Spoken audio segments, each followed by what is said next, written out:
Welcome, everyone. I'm Jennifer March, the Executive Director of Citizens Committee for Children, and you are joining Here Our Voices Presents What Really Happens in Shelter with lived experts of homelessness on education and mental health.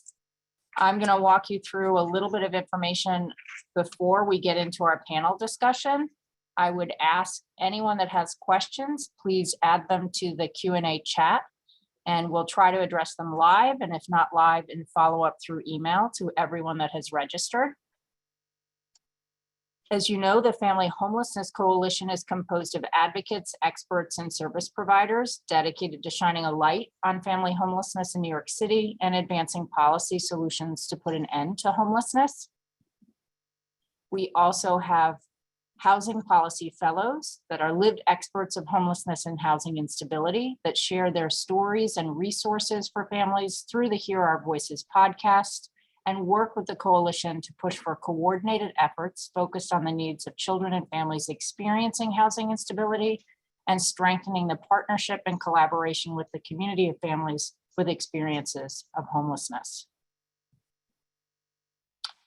This slide basically reveals on the left-hand side of your screen that during the pandemic, when the eviction moratorium was in place, we actually saw a decline in the number of families that were coming into the Department of Homeless Services family shelter system. But then on the right of your screen, you see that since January of 2022, we've seen a steady uptick in the number of families with children that are needing shelter.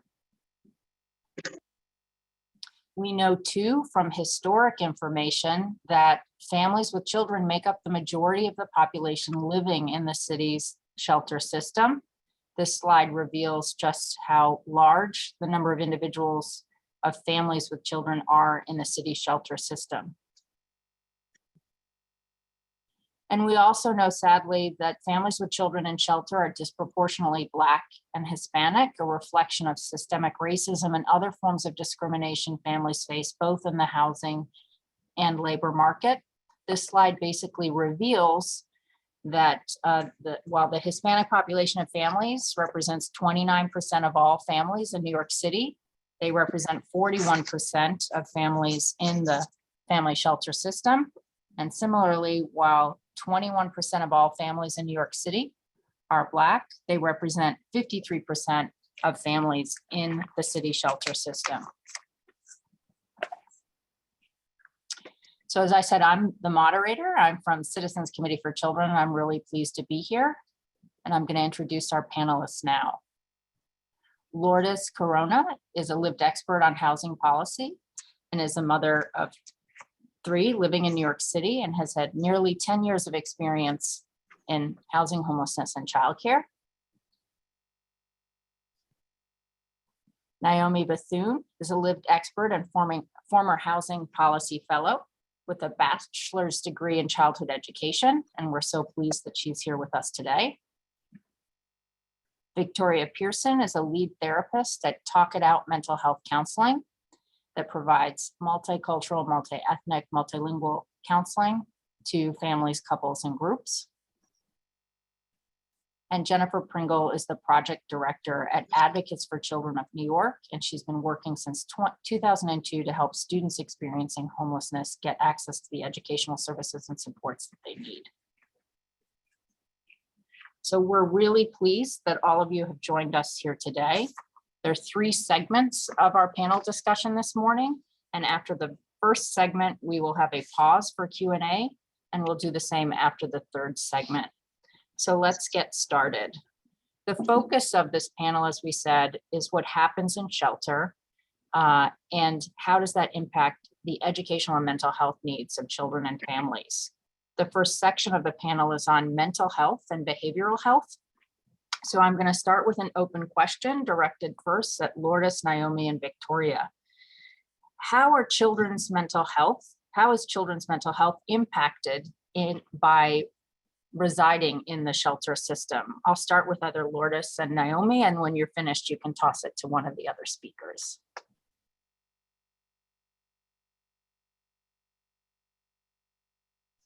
Based on experience, I can admit or infer that most students, especially who experience homelessness and are in shelters, one of their biggest issues is isolation and changing environment. So for myself, when I was in shelter the first time, I was 10.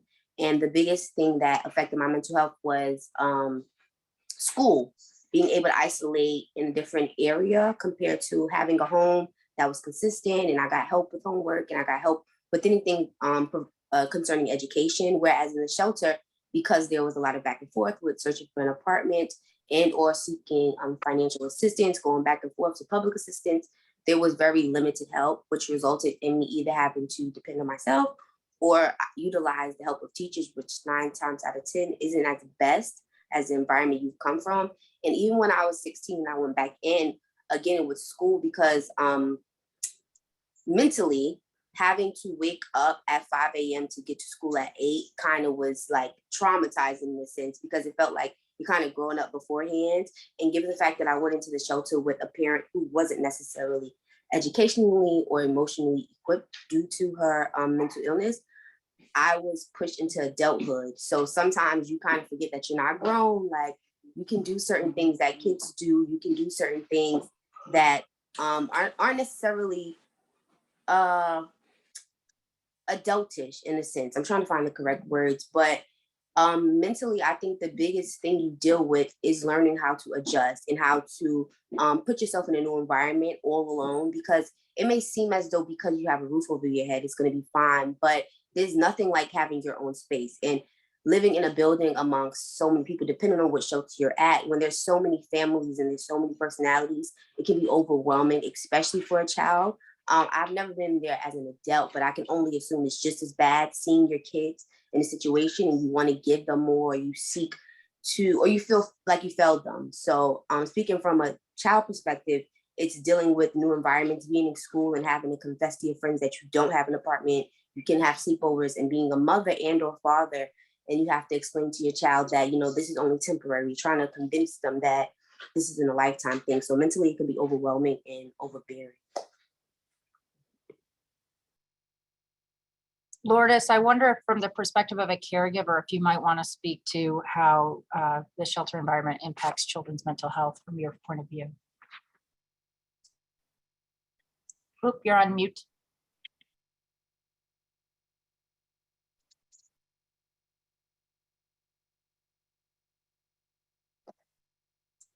You're still on mute, Lourdes, sorry.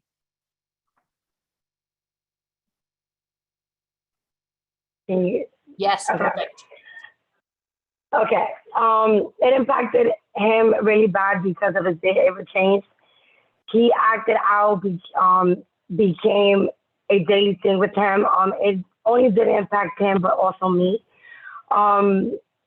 Before me, for me, it was a do or die.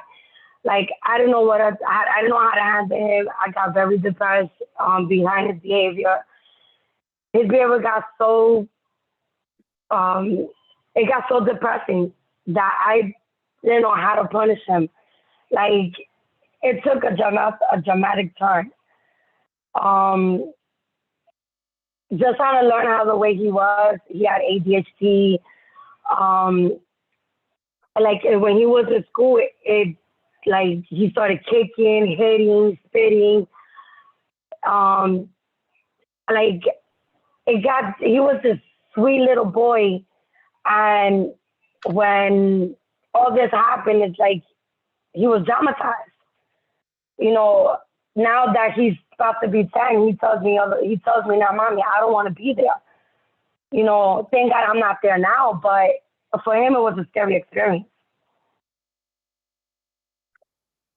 Thank you for sharing. I wonder, Victoria, if you could talk a little bit from a clinical perspective about the impact of the shelter experience on children and their caregivers. Absolutely. And good morning, ladies. And Nyomi and Lourdes, I want to applaud you definitely for your courage and tenacity, having had the experience. And so one of the major issues in it speaks directly to Lourdes and her experience with her son is the fear of the uncertainty, the anxiety that the fear begets along with the aggression, and it's all connected, right? I'm afraid. And so I don't know, from one minute to the next, am I going to be displaced? Am I going to be in another school? Am I, do I have new friends? Will I be bullied? Will I be able to catch up in terms of my education? So it has a dramatic impact on children. And I think that oftentimes teachers and other helping professionals and caregivers are not equipped to understand, and they need the information. They need the information about the children and about their history so that they can help to soothe them as they come into or try to navigate through different social systems. And school is one of them. And so, navigating through that and not knowing, where you're going to lay your head, if the environment where you're going to lay your head is going to be safe, it's very traumatic.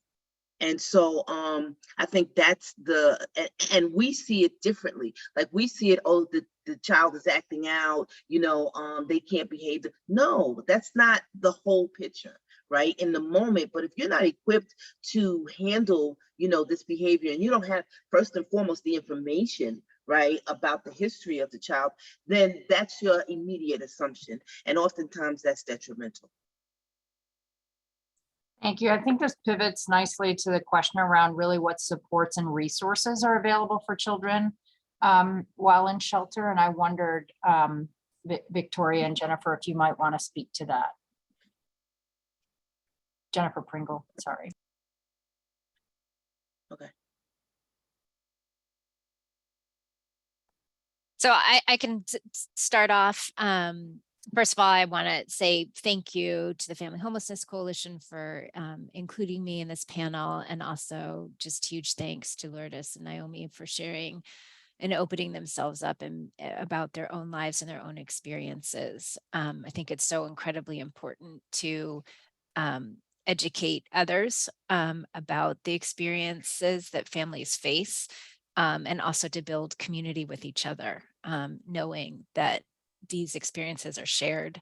And again, to the point about isolation, one thing that we hear over and over again from young people is just how isolating it is, and how alone young people feel. And, how that then in turns obviously impacts how they're showing up at school, their ability to connect and maintain relationships with other people. Again, back to what Victoria was sharing about the fear, not knowing what's coming next. Like your stress response is just on high alert all the time. So that when a teacher maybe says, today we're going to do something different, we're going to do blah, blah, blah. And all of a sudden the kid just is like blows up. Like, what do you mean? Like, this is the one place I thought I could expect the same thing every day. And now you're telling me we're going to do something new. And and the teacher's like, what's going on here? Why are you having this tantrum over this seemingly small thing? But that's why it's so critical that teachers understand what families are going through, and that lack of stability, and how important it is to know what those routines are, because that gives you that sense of security. And also like self-regulation. I know what's coming next. I can anticipate this next thing. And so when schools change up the schedule, change up the activities, that can be incredibly destabilizing for young people experiencing homelessness. So again, like one thing that educators can do is understand what families are going through outside of school so that they can be in a better position to support students and families. In terms of resources that are available, the Department of Education has the Students in Temporary Housing team. That is the Students in Temporary Housing family assistants who are in most family shelters. And they also have regional managers, Students in Temporary Housing regional managers who are in the borough offices. They help families with enrollment, setting up transportation. They also provide programming during school breaks and activities for young people and their family. They also provide enrichment supports in certain schools as well. There's also, in some schools, they have students in temporary housing community coordinators and bridging the gap social workers. Those staff are placed in schools that have larger numbers of students experiencing homelessness. There's also just another thing that I want to point out. There was a recent change in city policy, and a lot of folks may not be aware that there are childcare is also available in terms of supports. One of the things that Nyomi mentioned is the adultification of young people. And a big thing that we see a part of this is taking care of younger siblings. Parents in shelter have a ton of appointments that they have to attend to, and that often means that older siblings are responsible for younger siblings. One thing that the city has changed relatively recently is that childcare vouchers are now available to families experiencing homelessness, even if they don't meet the work or education requirements or participation requirements. But a lot of folks don't know this. A lot of folks don't know that this is available to families. So, a big part is parents shouldn't have to ask for help. It should be offered to them. And they should be told, here are all the services that are available to you. How can I help connect you with them? And unfortunately, childcare is one of those issues that still more work needs to be done to help better connect parents with that. There's also some summer programming available.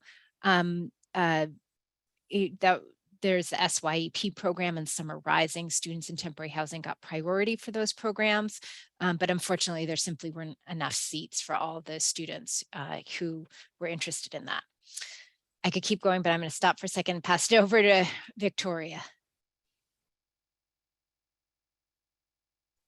Thank you, Jennifer. And I think it's good to know about those programs, but I also want to speak to, I did a art therapy workshop, and I was the therapist on call as the children or young adults issues came up, and it was in Safe Space, which is an offshoot of New Horizons. And what happens is Safe Space, it was a place, and it's still off Jamaica Avenue, where children who have aged out of foster care, they become homeless. And I don't see enough programs that address that issue, because once they age out of foster care, if no one has prepared a place for them to go at like 18, 19, then they're out on the streets, and they're children too.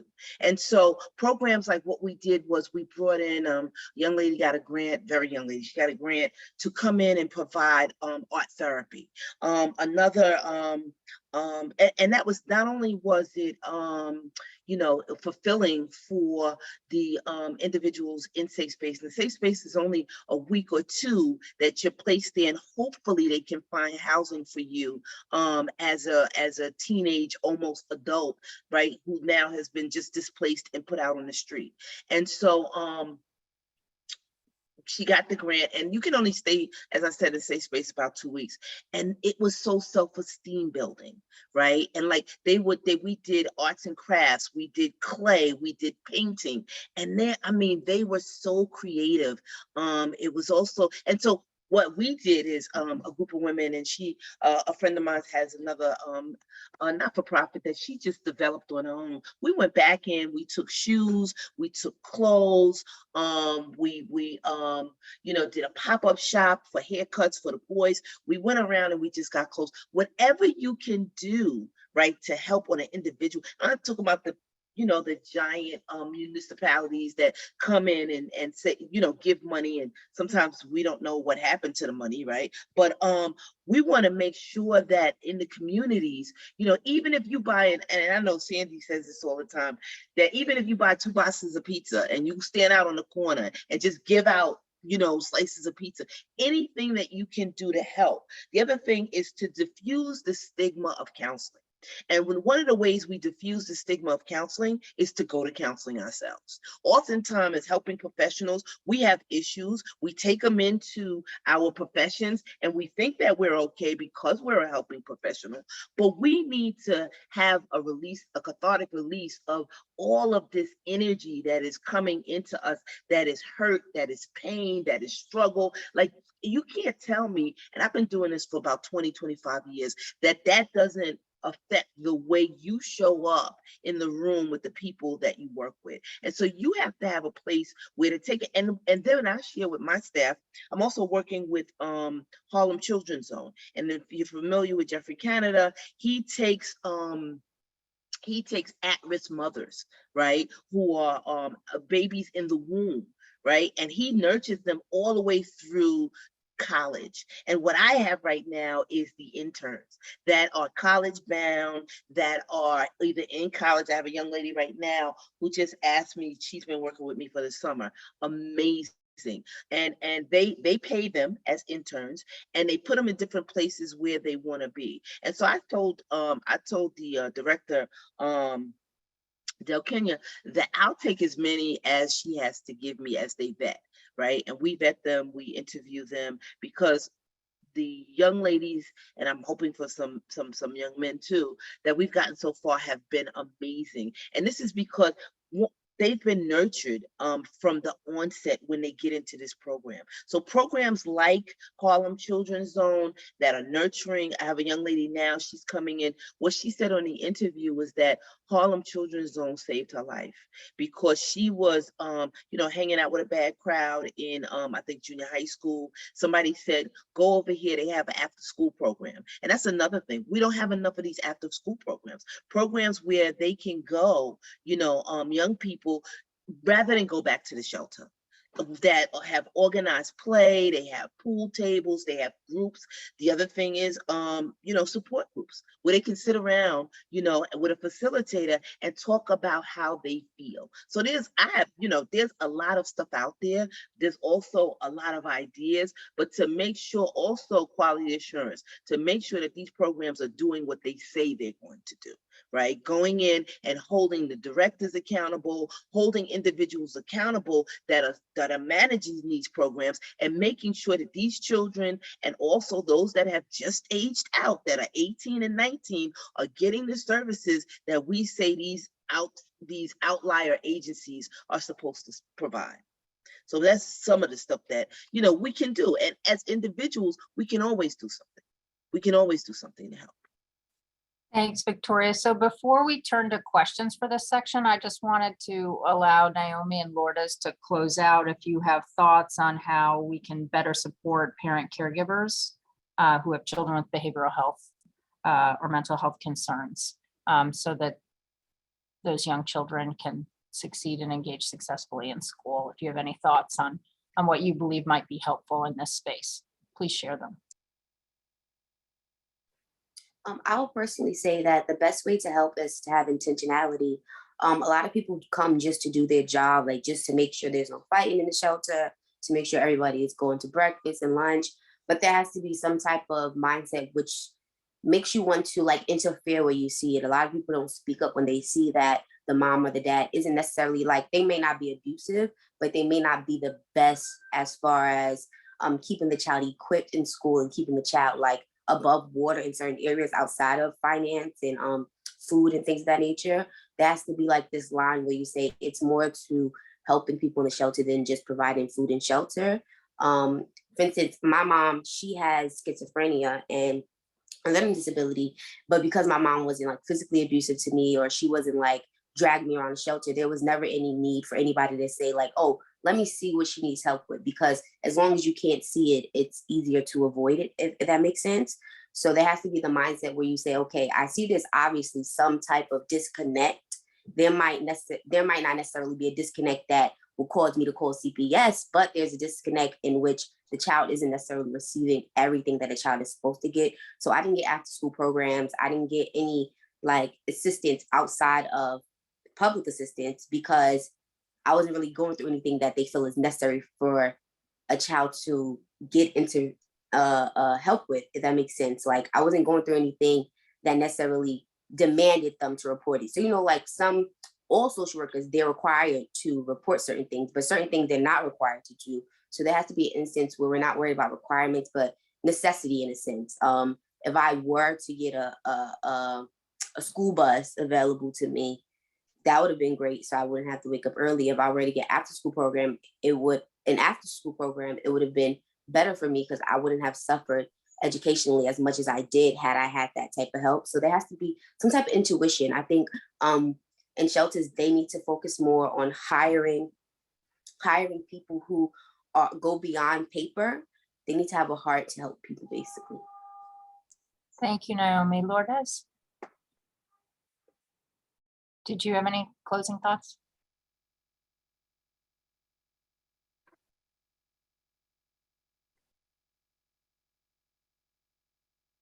We're having a hard time hearing you. Can you hear me now? Yes. Okay, I'm sorry. I think Nyomi pretty much said everything. You know, there's not a lot of people that do their job correctly, and they should like have more people that want to do the job. It's not only about the pay, you know, and they should do whatever needs to be done to help others.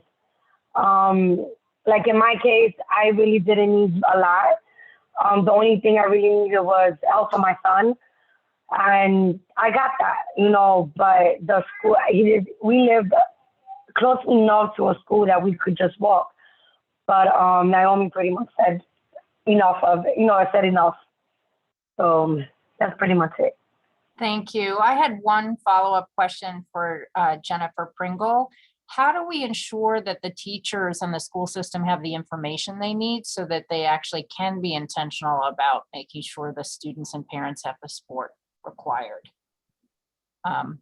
One of the questions that came up was concern around maybe privacy and confidentiality. It's not always obvious who needs that extra outreach and support.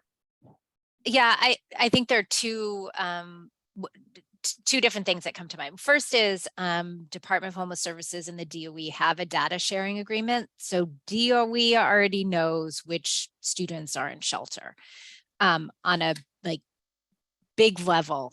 That information is available, but how do schools actually use that and who's using it is so critically important. Teachers don't need to know everything about what's going on. There's some teachers who are more sensitive and better equipped to handle that information than others.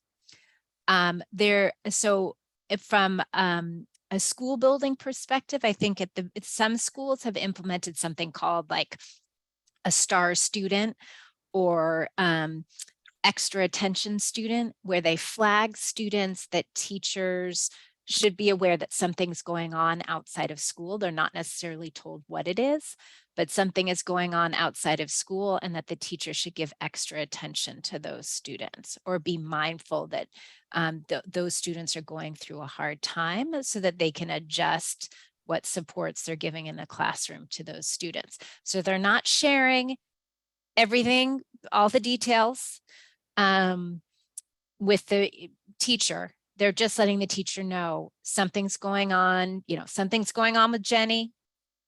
Just make sure you check in with her and give her that extra attention and understanding.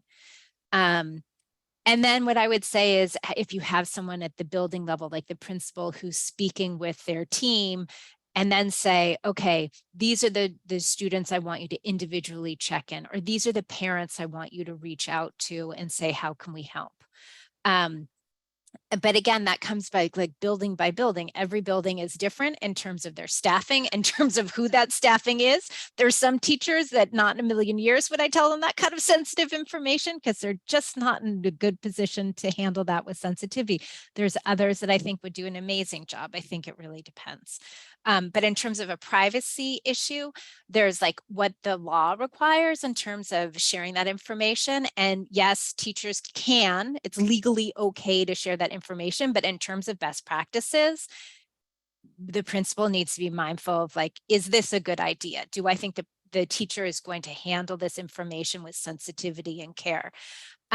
Also too, when talking to parents, it also depends on the age of the student as well, how you're engaging with them, but also asking parents permission as well. And so they're giving some type of agency and control.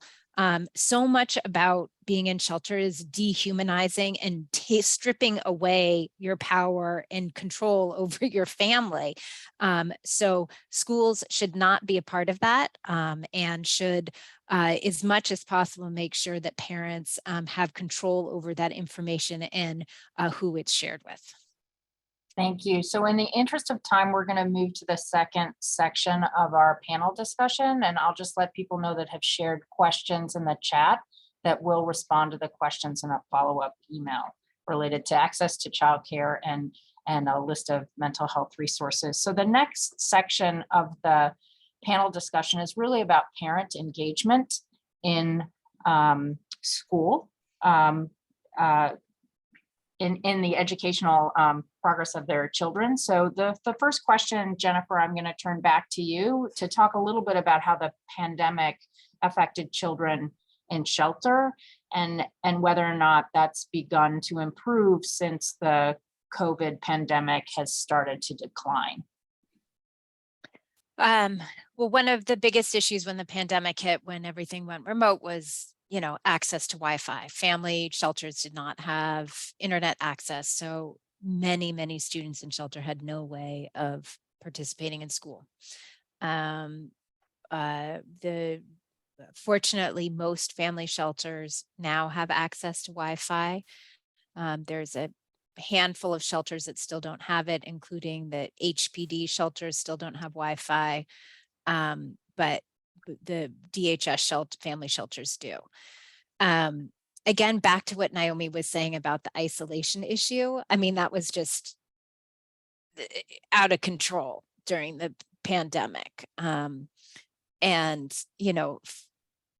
we heard from young people who were struggling with isolation before, and then just it got magnified during that. And I think that's why relationships are so critical.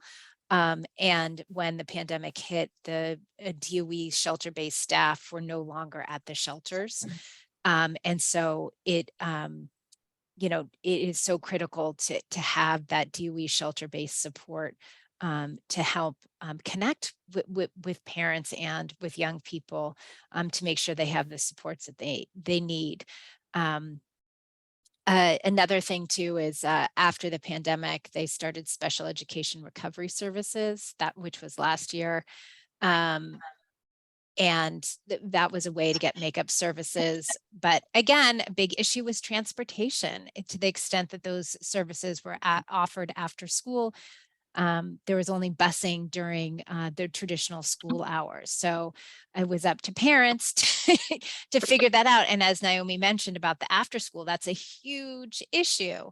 Yes, the after school may be available, but if you have no way of getting back to the shelter, that's effectively means you can't participate. And with 40% of families placed in shelter in a different borough from where their kids are going to school, parents oftentimes are put in that really tough position between deciding do I want my kids to have that stability with the same school, or should I be transferring them to the local school so that they can have a better chance of, for example, participating in after school? And it's a horrible trade-off because again, you're really striving for keeping some type of stability and continuity for young people.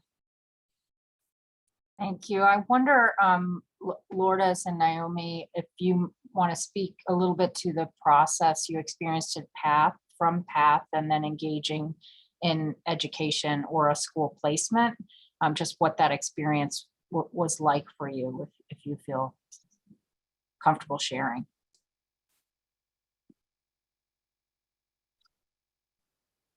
PATH alone is like being in a tumultuous state for hours and hours and hours. Both times I went, I was there for like all day, and both times I had to go to like an overnight shelter, and it was like being in a tornado full of people. It's very uncomfortable. It's very overwhelming. A lot of times they don't have any resources to keep kids occupied or to keep them like just busy. So there's a whole bunch of kids crying and complaining, and it's not something that you want to experience, especially if you have a little baby. I can only imagine if like you had to be there with your newborn. It can be better. It can definitely be better. There's no excuse as to why it's like a can of sardines full of people when there's so much they could do to keep it from being so overwhelming and overbearing. It feels like you're being thrown into a spin cycle in a sense. It's very traumatizing. And then with PATH, they don't take into consideration like your life or the lifestyle prior to being into the shelter. So everything I did was in Brooklyn prior to being into the shelter. And they asked you like, oh, where's your school? Then where does your family live? But they placed me in the Bronx. So it's kind of pointless sometimes when they ask you all of these biographic questions and try to make it seem like they're interested in that, when in all actuality, they're just gonna place you in a place that was most convenient. And because when I went, I was like 15 or 16, they felt like I could, handle the route, which I ended up almost dropping out of school. But nevertheless, I think they can definitely do better with PATH as far as allowing people to feel like they're not coming in here and it's going to be a dreadful situation. It's kind of like, it's actually worse than going into the public assistance office. And that is a very place. But with PATH, there's always that, like, you feel like you're an inconvenience to the people. There's 9 times out of 10, you're going to come across a staff member who has a bad attitude. You're going to come across someone who talks down to you because they feel like, oh, here these people go, these lowlives. It feels like they're trying to characterize you and put you in the box because you're here, when you never know where people are coming from. People come from amazing families. They have everything. And then one day their house is on fire, or one day their spouse kicks them out and they have nothing, that's the person they depended on. Or one day their mother, you will be surprised how many parents allow their kids to be on the streets once they're 18. And as far as education wise, the biggest adjustment that they could make is, again, like I said earlier, having intentionality, like allowing themselves to just put into perspective that a lifestyle change can also affect your school change. Me personally, bullying was a big thing when I first went into the shelter. As kids, you feel comfortable with your friends, you tell them certain things, and I ended up telling my friends that I was in the shelter. And for weeks, I was teased for like bed bugs and germs, and I was traumatized for weeks by people who I thought were my friends. And as a kid, you don't think like your friends are going to do these things, but can expect too much from kids. I think there has to be that type of interference that they equip teachers and counselors and principals and just staff in general to prepare themselves for the hopefully minimum students that come in and are experiencing homelessness or are experiencing low-income families. There could definitely be an improvement with that. Thank you, Nyomi. Lourdes, I don't know if you wanted to add anything about the journey from PATH to education placement and how that was experienced for you. At the beginning, it was very rough for me. I was all the way in Queens, and everything was like really, really, really far. I had 6 buses, trains to get to where I needed to get at. But then I had to go back to PATH because I wasn't eligible. Within the first 5 days, I had to go back. It was a disaster and a half. I was with my son, and like having a child with ADHD that doesn't stay still and anything like that, it was hard. But after that, they moved me to the Bronx, which I thank God for that one, because everything was closed. Like, for example, the schools, daycare, stores, like therapies, everything like that, like even parks. Everything was closed. It was walking distance. I didn't have to worry about getting on a bus or a train to get from point A to point B because everything was walking distance, and especially the schools. Like I had a daycare like a block behind me. And then the school that he went to after pre-K, it was like 2 blocks in front of where I was living at. So it was a journey. Believe it or not, it was a journey. It was a scary journey, but thank God that right now that all that is behind me, and my son is doing a whole lot better. Thank you. It sounds like from your story arc, both of you, that it is almost like a luck of the draw. Are you placed in close proximity to your school of origin and support systems that you're familiar with or not? I wondered if you might want to talk a little bit about just where children in shelter spend most of their time. And are there particular shelter policies that impact the ability of children to engage in extracurricular activities? I personally spent most of my time either, as long as I was outside of the shelter, that's where I spent most of my time. Unfortunately for me, when I went the second time, I was a teenager, so I was a bit older and able to travel. But of course, I couldn't do as much as I wanted due to the distance from my family and the shelter. But I think a lot of times, especially for teenagers, I can't necessarily speak for kids because when I was a kid, my grandmother was with me, so she was the one who determined where I went. But especially for teenagers, they try to spend most of their time with their friends. They try to spend most of their time in an area where they feel it's normal, if so to speak.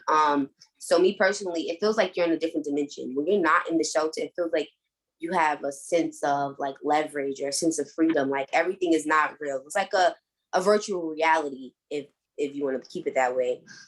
So you kind of try to avoid being there as much as you can. You'll spend the night as much as you can. If you could stay at your family's house, you're going to do that. If you could stay at school for how long, you're going to do that. I was in almost every program in my school just to keep myself equipped. I spent hours downtown just walking around my friends until the sunset because you really don't want to be reminded of certain things. Being in that room, it feels like you're in a prison that you have ability to get out of, but you always have to come back. And because it was just one room with me and my mother, it gets boring, it gets tiring. And as a young person, your mind starts to wonder, like it feels like you're trapped in a sense. And the second question bypassed me, but yeah, I think a lot of times, especially for children, they avoid the shelter as much as they can. And if there was a sense of foundation in the shelter, I think people wouldn't mind being there. It will probably feel safer for them to be there, or probably feel more family oriented if it was a welcoming place. The shelter isn't necessarily always welcoming. You don't feel embraced. It feels like, okay, we're going to get you out of here as quick as you can.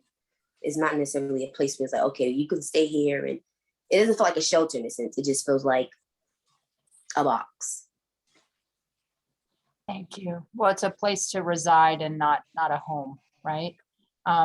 Lourdes, I didn't know if you had any thoughts on where kids spend most of their time while in shelter in relation to the discussion around the ability to engage in educational and extracurricular activities. With him, it wasn't really that bad. He used to go to after school programs. Like he would get out at 6. But then after that, like on the weekends and on Fridays, I would try to get him out the house, to spend more time outside than be indoors and having to deal with the other kids in the building. Because some of the kids were a lot older. But I also was trying to help him get out and interact with other kids, because when he was in the school, he would fight with other kids. So I was trying to help him out in other ways. Like, look, you go outside, you go to the park, you can't fight with everybody, with the other kids. You need to learn how to play with others nicely and not get in trouble. And, it was hard. It was hard because I was a single mother then. I'm still a single mother now. But it was hard for me trying to give him I had to show him the tough love. Some mothers are very soft and they're like, oh no, don't worry about it. Things are gonna be okay. Me, I have to be both papers. I have to be the man and the father and the mother all at once. It was difficult. But most of the time he would be in school, then the other part would be in a park playing around with the other kids. And, sometimes I have to use that as a reward system for him, because the way he was behaving during school, I would have to tell him, look, if you do good at school, I'll do this for you. And sometimes it worked, sometimes it didn't, but for the most part, it really didn't affect him. Thank you. I didn't know if Jennifer or Victoria had anything to add around just the importance of extracurriculars in the life of a child and caregivers who are residing in shelter. Hold on.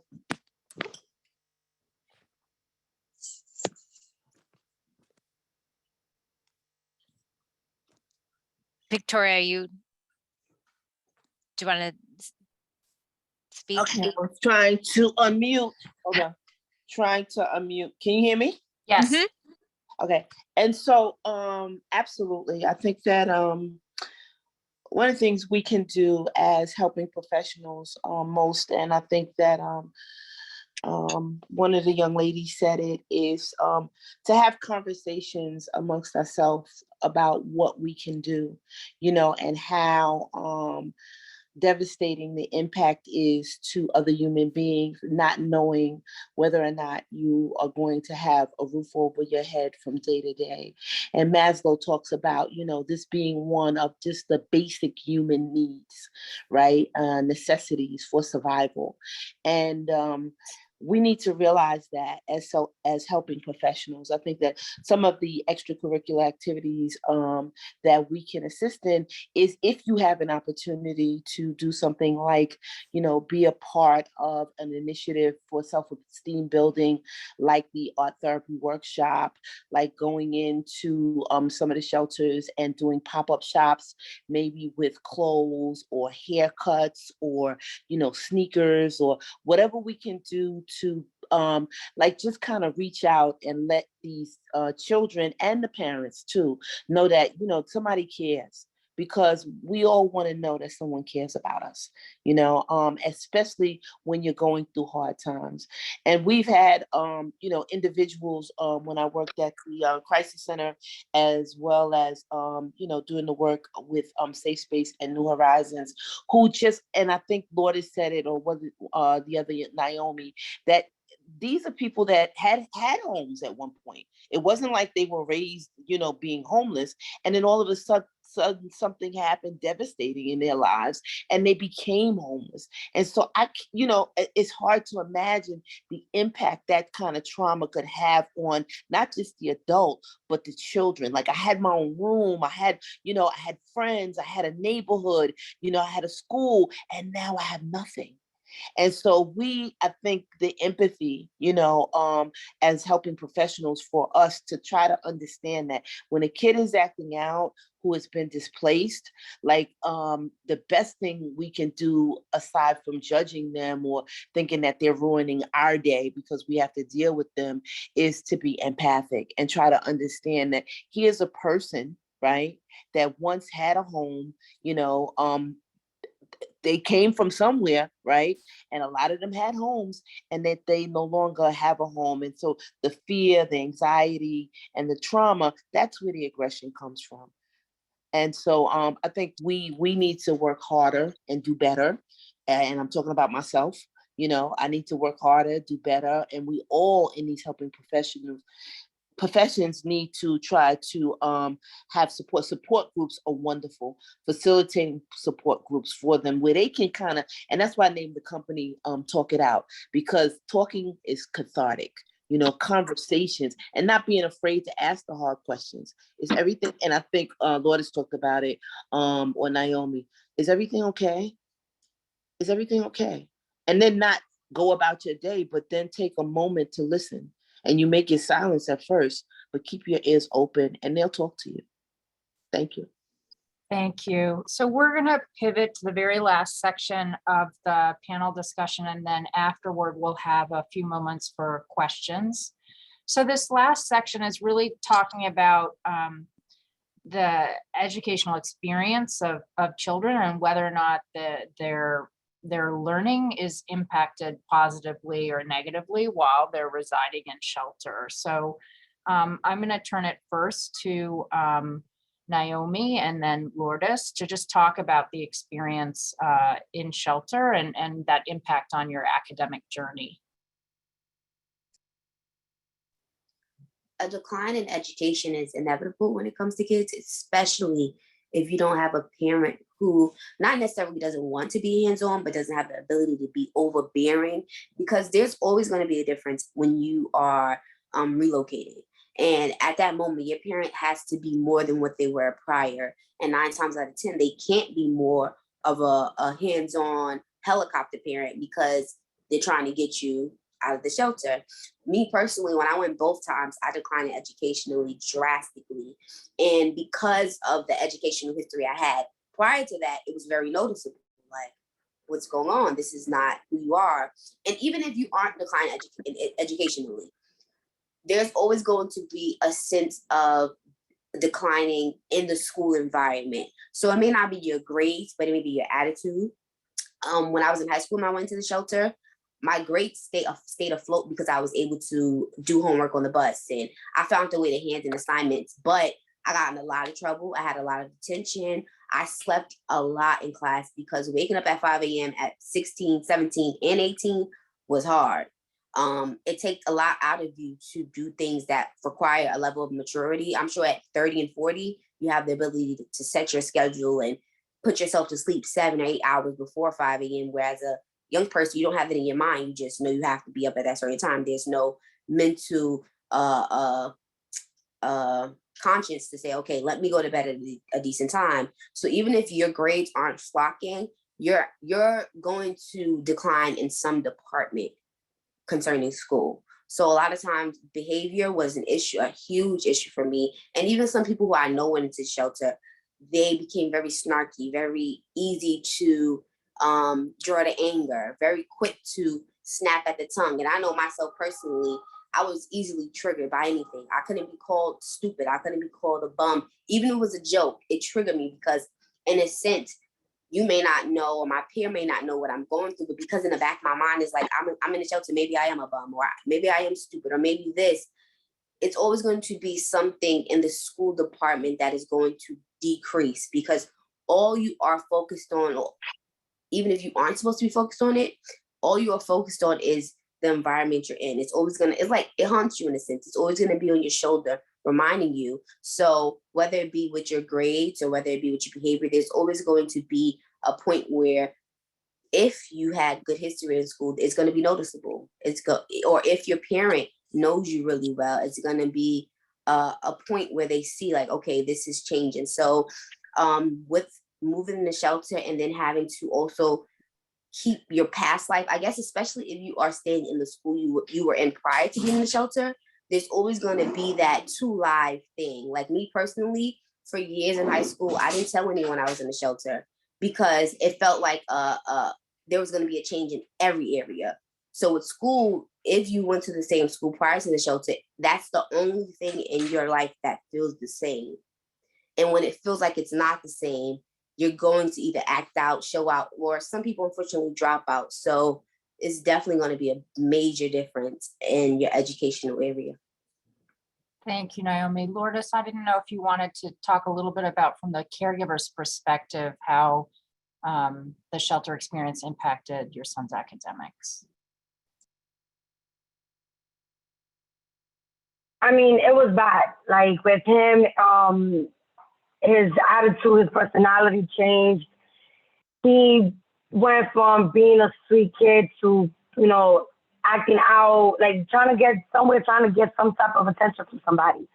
And at the time, I didn't know that he was ADHD, that he had ADHD, sorry. So I thought it was just him being a kid, being a 2-year-old toddler who just wanted to act out and put a tantrum every time he said no.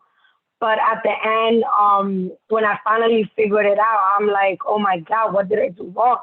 I messed up from not seeing all the signs that was there. Like seeing him like that, I cried. I, broke down many of times behind it, trying to see what can I do to help him out. And at the time, it was like, I don't want to put him on medication, but I had no choice. So it was difficult. It was really hard for just, having a child at the moment that you don't even know what's really going on until you actually seek the help. And it really did a lot of damage to him. Just being out of the shelter system, having something to call home, to being into one, and his whole life just changed out of nowhere. And And just even speaking about it now makes me choke up a little bit, you know, because it's something that happened to the both of us, and it's not an easy journey. I'm sorry, guys. Well, I just want to thank you both for being so fearless and sharing that experience. And I wanted to turn to Jennifer Pringle to talk a little bit about just what tools for children in shelter and supplemental needs at school exist, and what's really out there to help parents and caregivers and students navigate this experience. I also just want to thank Lourdes and Nyomi again, just for sharing your experiences and opening yourselves up like that, and for your bravery around that. It is just, thank you. I think one of the things that Nyomi mentioned was, you know, everyone handles these transitions in their own way. And sometimes school is a place where you don't want to be asked about what's going on. You want school to be school. You don't want to share with other people about what's going on outside of school. And I think that's where it's so important, back to what Victoria was saying about really being a good listener as an educator. If a student doesn't want to talk about it, don't talk about it. Like, if schools are one place where they want to focus on their relationships with their peers, their classes, and they don't want to talk about what's going on outside of school, then don't talk about it. Don't push it. I think one of the things that I have heard from young people a lot is, don't lower your expectations for me. You know, things may be going on outside of school, but that doesn't mean I'm stupid. That doesn't mean I can't handle the work. And I need understanding too. So the combination of, like, understand that I may ask to hand this in a different way or at a different time, but I can still do it. I just need some more understanding about how I'm going to get this work done. That's one thing that that we've heard from young people, that has the validation that, yes, you can handle this work, and yes, I expect a very high level of achievement, and I know that, you know, you're commuting a really long way and you may need to take a nap in the morning, and that's okay. And I'm going to find an office where you can take a nap in the morning, and you'll have an energy bar waiting for you when you wake up and go to class. Just another thing about the long commutes that I didn't point out before is that families can absolutely request shelter transfers to be closer to their, so families can be closer to the schools that their kids attend. For a long time, you could only get a shelter transfer for a safety or a medical reason, but families can absolutely request shelter transfers to be closer to their kids' school. There's shelters in all 5 boroughs. And if there's space available in a shelter closer to the school, then families can be transferred there. It does take advocacy. You know, you can put in the request, but it takes follow-up because they're always looking at the bed availability every night, and that's constantly changing. In terms of supports available, I wanted to do a shout out to Brooklyn North's SIMBA and ASSET program. This is run by the Students in Temporary Housing Regional Manager. It is a program, SIMBA is a program for young men, ASSET is a program for young women who have experienced homelessness. And also they have this phenomenal alumni group where they bring back young people who've gone on to college, graduated, are working, so that they can show, like, you too will get through this. This doesn't define you. This doesn't define what you can do with your life going forward. And they do college trips and mentoring, yeah, again, activities during school breaks. They're really phenomenal support for many young people. In terms of you know, who to reach out to, again, I think the Students in Temporary Housing Regional Manager, that is the go-to to find out what kind of programs and supports are available to students in temporary housing. And then also every school has what's called a Students in Temporary Housing School-Based Liaison. And they they should have access to funding specifically for students experiencing homelessness. So if there's additional, like, let's say you go to a school that has a uniform or a dress code, they can help out in getting appropriate school clothes.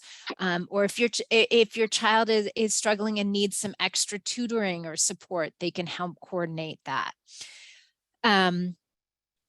And also in terms of where else parents can go, there's the Department of Education has a special education hotline. There's more than 30% of students in shelter have IEPs. And oftentimes you're talking about students, again, going long distances. So you have transportation issues, or you're talking about transferring schools and getting the services in place in the new school. So if there's issues around that, you can call the special education hotline. I'm from an organization called Advocates for Children. We also have a helpline. I can put that in the Q&A where parents can call with questions. And we provide advocacy services to parents around that. There's also when there's family welcome centers. So if you are again placed in a shelter, let's say you didn't have a good experience in your high school and you want to transfer to another high school that is closer to the shelter. The Family Welcome Center, all students in temporary housing can transfer high schools. You can go to your Family Welcome Center, and I can put the link there in the chat about where to find that contact information, and they can help out with that process as well. There's also, as I mentioned before, there's the students in temporary housing, community coordinators and bridging the gap social workers in some, and not nearly enough all schools, but in certain schools, they also have those shelter school-based supports. Thank you. And I would just say for everyone joining today, in response to this webinar, we can circulate the webinar link and then a list of key resources and contacts, which would be helpful for everyone. Victoria, I didn't know if you wanted to add anything about resources at the community level that you think critical to support caregivers and their engagement in children's education. Yes, thank you. And let me just say that this has been amazing. Nyomi, Lourdes, I so applaud you, and I am so proud of you, for the work that you're continuing to do, just showing up and talking about your experience. And I also want to thank Jennifer for saying that listening is so impactful for anyone that's struggling in life. They really sometimes just want to be heard. On a community level, as I said, of course, we have, New Horizons, safe space for those who have aged out. Of course, you have my office, which is talking about mental health counseling, and that's 718-500-5549. And we take most insurances. Also, you can just call, connecting with programs that also have internships. I think that sometimes, even the SYEP program is amazing because it gives these children, particularly, and I don't think because you're in a shelter, you shouldn't do the summer youth employment program. I think that should be available too for those who are of age, because this gives them opportunity to feel useful. We have to employ opportunities to build self-esteem. Self-esteem building when you're in crisis or you've experienced trauma is so important to know that you can carry on and that you can continue in life even though you've had a bad thing happen to you, particularly being homeless. So I think on a community level, as well, the school, DOE is doing everything I believe that they can. But again, I talked about those quality assurances to make sure the people in places that are supposed to be providing services and ensuring that these children get what they need, that they're held accountable. Accountability is really important, and that's really it. I think, we all have a hand in it. We all have a responsibility, to help in any way we can, and just to continue on the quest that we're on, helping one person at a time. Thank you. Thank you. So I'm gonna kind of ask one last broad question, and then each of you can kind of add any closing thoughts that you have. Our last question is really to think about, what are the creative ways that you think we should be thinking of disseminating information to people to ensure that we're reaching folks that need it most, on the resources that people can avail themselves of to support parent engagement and education and access to health and mental health services for kids and families in shelter. Are there any ideas that come to mind on effective ways to disseminate resource information? And I'm opening it up to all of you.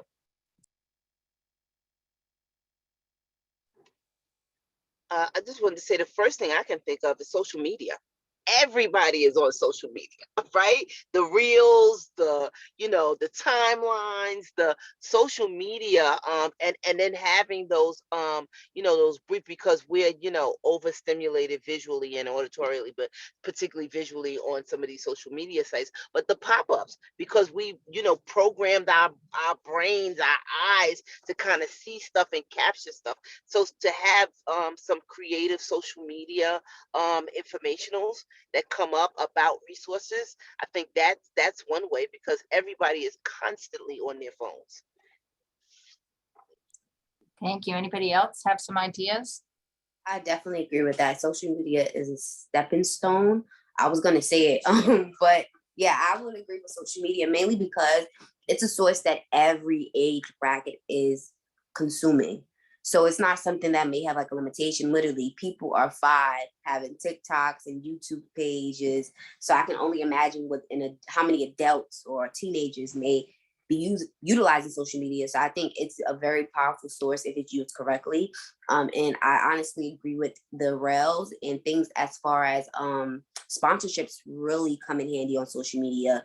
You would be surprised how many people discover programs and equipment and businesses and cosmetology schools and anything in the universe, because they've seen a TikToker or an Instagram girl or someone else use it or speak about it. There's so many oils and foams and sneakers that people put their money into because they've seen a sponsor or their favorite TikTok or Charlie and all these other popular people use them. So I think social media can be a stepping ground as long as it's used wisely and as long as it's consistent. When you see something consistently, you'll eventually be like, okay, let me just click on it, because it must be something good, especially if a peer or somebody you know or somebody you follow is frequently speaking of it. So I agree with that.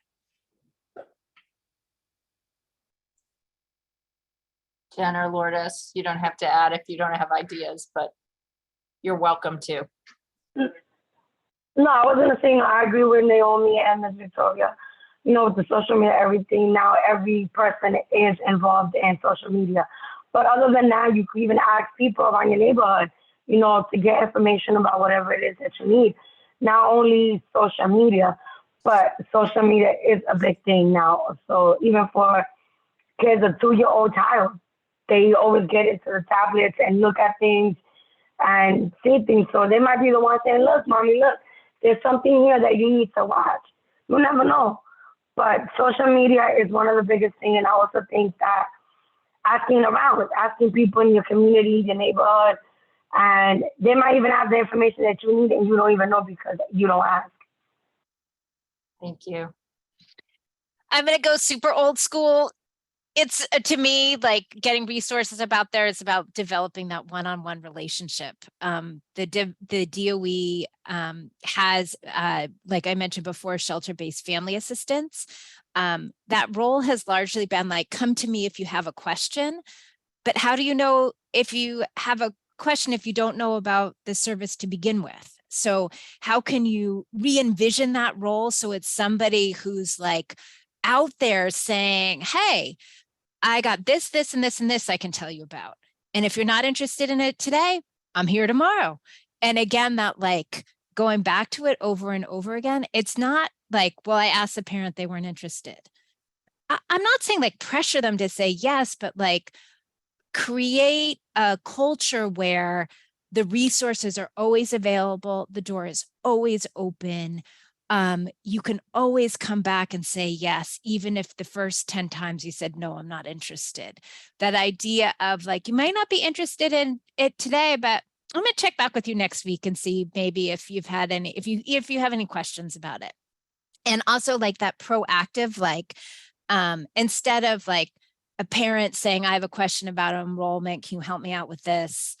Saying, okay, Jennifer, here's like the menu of things I can help you out with.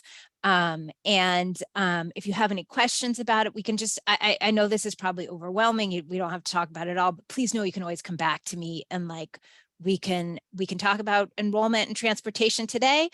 And maybe we talk about after school and childcare next week or even next month. But so much of that is about like developing that relationship, and that means being available and being out there with families, not just hidden away in your office with the door closed. Another thing too is right now, the Department of Education family assistants only work 10 months out of the year. They don't work during the summers. And this is a huge issue because the largest number of families who enter shelter enter during the summer. That's when parents are making all the decisions about enrollment, about after school, about transportation, and there's no one from the DOE there. So it's really critical that they hire year-round staff at the shelters to support families around all of this. And we're happy to see that the Department of Ed is moving in that direction, and they will be hiring some shelter-based community coordinators. Not nearly enough. And so this is something that, we're advocating for, that they really build that out. So there's year-round staffing and staffing who are in a position to really offer that full menu of supports for families. Thank you. So I think we're at the end of the program. Victoria had to drop off a little earlier, but we're so happy that she joined us today. And I just want to thank Lourdes, Nyomi, and Jennifer for your incredible work. You're really all an inspiration to me and everyone else in the Family Homelessness Coalition. And I wanted to offer you an opportunity to say a few closing remarks, but before I turn it to you, I also want to thank Anna Kim for all the logistics and behind the scenes work she did with the fellows to pull this webinar together. So I'll open the floor to anyone that wants closing remarks, and heartfelt appreciation for all of you for today.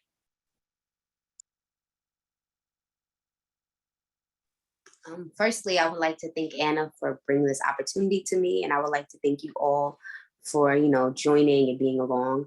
My output for this whole thing is that as long as we have people who are still at the drawing board and who are still at the top of the pyramid trying to make everything trickle down, there can definitely be a change. As long as meetings like this and there are people in the field who are still looking at every aspect and not just depending on one solution, I think there's a definite guarantee that there can be change, but it all has to start with compassion. I think as long as the higher ups have compassion for people who aren't fortunately blessed with homes or are suffering from low income or suffering from homelessness and anything of that nature, they have the ability to help people change. So it has to start with a good heart. And I think as long as we keep coming back again to the drawing board and finding different solutions, because the things that may work for us today may not work in 2027. So there always has to be a regroup. There always has to be a sense of making things neutral and refreshing. Some of the laws that we followed in 1995 are not working today. So as long as there is a sense of refreshment and compassion, there could always be a great change. And again, thank you all for having me. Thank you.